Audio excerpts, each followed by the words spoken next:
Imagine un truc simple, tu n'as le droit qu'à 5 animés à regarder jusqu'à la fin de ta vie, pas un de plus, et clairement je te le dis, mon choix est fait. Et avant de démarrer, mets-moi ton top dans les commentaires. Alors je te le dis, mon choix est personnel et franchement, je pourrais les regarder à volonté. Pour le premier, bien sûr, Dragon Ball Z. Bon, tu le vois derrière en déco, hein, tu vois Goku, tu vois Piccolo, on a également Gohan, on a également Broly, des personnages qui sont cultes, mythiques, et c'est vrai que peu importe l'âge, Dragon Ball Z est clairement intemporel, et c'est pour moi celui qui a lancé tous les autres qui sont arrivés derrière. Et en deuxième, bien sûr, Naruto Shippuden. Alors je sais que tu vas peut-être me dire, oui, mais t'aurais pu mettre Naruto. Non, non, Naruto Shippuden. Je l'ai vu plusieurs fois. Naruto Shippuden, on a tellement d'arcs qui sont incroyables. Pain, l'Akatsuki, on peut parler également de Orochimaru, Sasuke. On a tellement d'arcs, tellement de développement sur les persos, tellement de thématiques qui sont abordées, tellement d'émotions. En troisième, Demon Slayer. Demon Slayer, je pense clairement, et c'est mon avis, que c'est sûrement l'un de ceux qui a les plus belles animations de ces dernières années. Visuellement, c'est un choc pour moi. Au niveau des arcs scénaristiques, je le trouve vraiment intense. Visuellement, il est magnifique.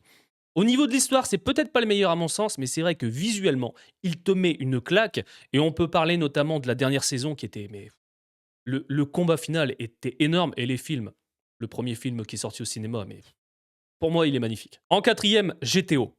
Si tu ne connais pas GTO avec le professeur Onizuka, je pense que c'est sûrement pour la nostalgie. Il est intemporel. Je regardais ça quand j'étais ado. C'est vrai que c'est parfois totalement déluré, peut-être pervers pour certains à certains moments, mais honnêtement, pour moi, GTO, ça reste drôle, amusant, très dur parfois. Et c'est vrai que malgré le fait qu'on n'ait pas énormément d'épisodes, GTO, c'est un animé que je peux me remater très souvent. Et en dernière position, l'Attaque des Titans. Je pense que l'Attaque des Titans, à l'époque, quand j'ai regardé le premier épisode, j'ai pris une grosse claque. L'histoire m'a donné envie. C'est vrai que ça monte crescendo au fur et à mesure des épisodes.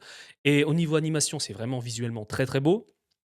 Et honnêtement, j'ai hésité avec Tokyo Ghoul, parce que j'adore également Tokyo Ghoul, mais il fallait faire un choix, et pour moi, l'Attaque des Titans, c'était vraiment celui que j'ai mis en cinquième. Donc mets-moi dans les commentaires quel est ton top, ce que t'en penses du mien. Alors je sais que beaucoup ne seront pas d'accord, mais honnêtement, tu me mets ces 5 animés, je peux les regarder jusqu'à la fin de ma vie. Et j'avoue, en termes de développement et de narration, Naruto Shippuden reste pour moi le meilleur.